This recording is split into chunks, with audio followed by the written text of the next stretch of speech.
Welcome, I'm Darren, and I'll be your guide today as I look at the 1994-95 Fleer Ultra hockey set.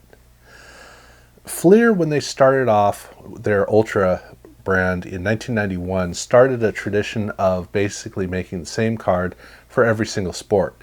And they did develop a different logo for different sports, so while the card looked the same, the logo was distinct to the sport itself. But by 1994, things were just starting to change a bit, and so by the time we got around to hockey, the hockey set still followed pretty much the model that they'd used in both baseball and in football, with a gold foil band at the bottom with some hatch marks to break up the monotony of the foil, and then gold foil text floating for the player name, and then the logo for Fleer Ultra, at least the hockey version of it, appeared on the card as well. And then on the back, it's almost a mess. It's actually well enough laid out, but you can't really distinguish too well what's going on the back at a cursory look. You got to actually look at it, and then you can see what you need to see. But I mean, even the gold foil down there, it's not intended to be something that reads. It's just they really wanted to show off great images, and that's what they were doing. In 1994, Fleer was doing a really good job with selecting images for Ultra. So the card was reading well for the whole purpose of what it was supposed to be. But they were starting to evolve the model, and not dramatically, but they were starting to evolve it by the end of the year. So we got to see a little bit of a difference here in the hockey set for the goalie cards. So that means that any hockey player, everything I said fits, except for the goalies, where the card is now horizontal and they don't have the gold band. Everything else about the card still fits. And oh yeah, they have a second image on the goalie cards. So they have images sitting side by side, not quite like Fleer was doing, but the card, these particular cards, every goalie in the set, this is the way the card looks, and it is interesting to see a little bit of variety in these sets. I mean, they didn't even have subsets in these sets. So having cards that look different was a distinct thing about this set. And not only that, but also as they were evolving their cards, they changed the checklist a little bit. And I gotta say, they're not completely changing them, but at any rate, in Series 1, they continued their tradition of making checklist cards where they used the front or rear image of a player on each one of the checklist cards. And the three players on the checklist are Scott Peterson, Michael Nylander, and Stefan Frizette. So those were the players that were featured on the checklist, but only for Series 1. Because in Series 2, the checklists were done, well, they were done as just checklists. They didn't bother to use images, which is interesting they did this, because by the time they got around to basketball, they continued what they had done with they did a hybrid where they once again had no band at the bottom, but in this case they're vertical, there's only a single image, and so they were already playing around trying to understand how different sets would be released. But it's not like a pure evolution, because also in basketball they used player images on the checklist. So that means hockey is a weird hybrid in 1994 for Ultra. And really, I mean, even for 1995, 94 was still very unusual. So but the set still was pretty basic. It was just player cards and the checklists, and that was it for both series. But they were really putting their focus on inserts. And by 1994, Fleer was leaning heavily into inserts, just flooding their packs with them. And with 2 series, that meant there were a lot of inserts to be able to collect, and there was a decent amount of variety with what was collected here in Fleer Ultra. Starting with a very unique one, which is the all-rookie cards. These cards are acetate. Now, acetate was still pretty new to the sports card world. Acetate basically is kind of another word for plastic in a way, but there's a particular type of plastic that's used for acetate cards because of the fact that it's about the clarity. In the case of this card, you can see that the background behind the player is full, it's not see-through. But then over on the other side, it is see-through where they have the silver foil. So these cards are intended to read as as a hybrid of ideas. And that's what acetate brought along really well to the card market, is the ability to play these kinds of tricks and make really interesting cards. And Fleer did a really good job with these cards as they were just starting to explore how to, exactly what they wanted to do with acetate cards. But all the rest of the cards in this set are basically pretty much the type of typical cards you're used to. Some are a little bit more thick, some are thinner. The all-star cards these cards are really, this is interesting what they did, because they did a horizontal card, a picture of the player in his all-star game jersey, but there's no reference to the team. I mean, either team, his regular team or the all-star team. You got to look at the jersey to know. The background the backgrounds kind of have a hint of the regular team colors, but not entirely. It's not like there's a system to it, and none of the backgrounds are consistent throughout the set.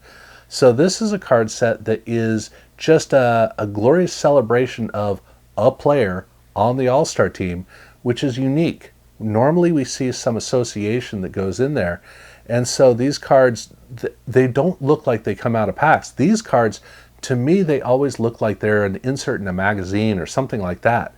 But understand, this is actually the way these cards are supposed to look.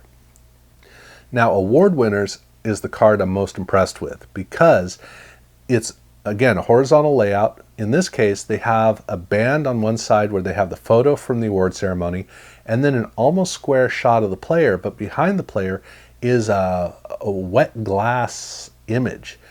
And normally I would assume that this would be kind of a train wreck of a card, and yet for some reason I'm mesmerized by this card. It is an unusually successful card for having so blocky of a layout and so seemingly haphazard of a design concept. Very successful. So yeah, this is a cool insert, and these are very common, so you run into them all the time. So it's for a common insert. It's pretty good. Now, they did have some cards that were more difficult to come by, and Global Greats is a great example of this. This was released in jumbo packs, so you don't run into them very often. This, of course, looks at players from different countries. The cards, though, are not celebrations of the country. There's basically no reference to it, obviously in the text, but the card design itself looks more like it's looking at young stars. It has a cloud background with two globes that are floating in it. And then the foil is a platinum blue, which makes it almost impossible to read. So these cards are very distinct, very unique, and really quite impressive in terms of not looking like anything else from this card set. And again, they are pretty rare to come across. And then they have Ultra Power. Now, Ultra Power, this is where they started to play around with etched foil, and the effect that they did was pretty basic. It is basically a radial fan that rotates around, like a fan, and then they have kind of a Dr. Seuss swirl pattern behind. There's not much to the card. It is an overpowering card, but for an early stage of brushed metal, this is actually pretty cool. So yeah, not too bad. And then they did another card that's kind of an experiment with Premier Padman. This is basically like a practice card for the 1995 parallels that we were going to see. The card is a little bit thicker, and everything behind the player is just solid gold foil. Only the player is distinct, but the card is embossed, so that means that all the text and the imagery in the background is embossed into the gold foil. It's still too much gold foil, but it does a good job of reading with all of the interest that you would normally have in a sports card. In this case, they pulled that off surprisingly well. It may not be an engaging card, but it is something of an intriguing card. Then they have their Ultra Prospects cards. And here, this card also has a little bit of embossing. In this case, it's really around the player himself. But the card is a very, very minimalist and yet busy card. Black background, and then they have the text for Ultra Prospect on it that is in team color, which looks really good.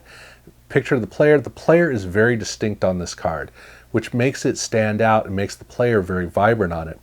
And it's a good combination of subtle use of embossing along with the simple bold design. And then they have their premier pivot cards.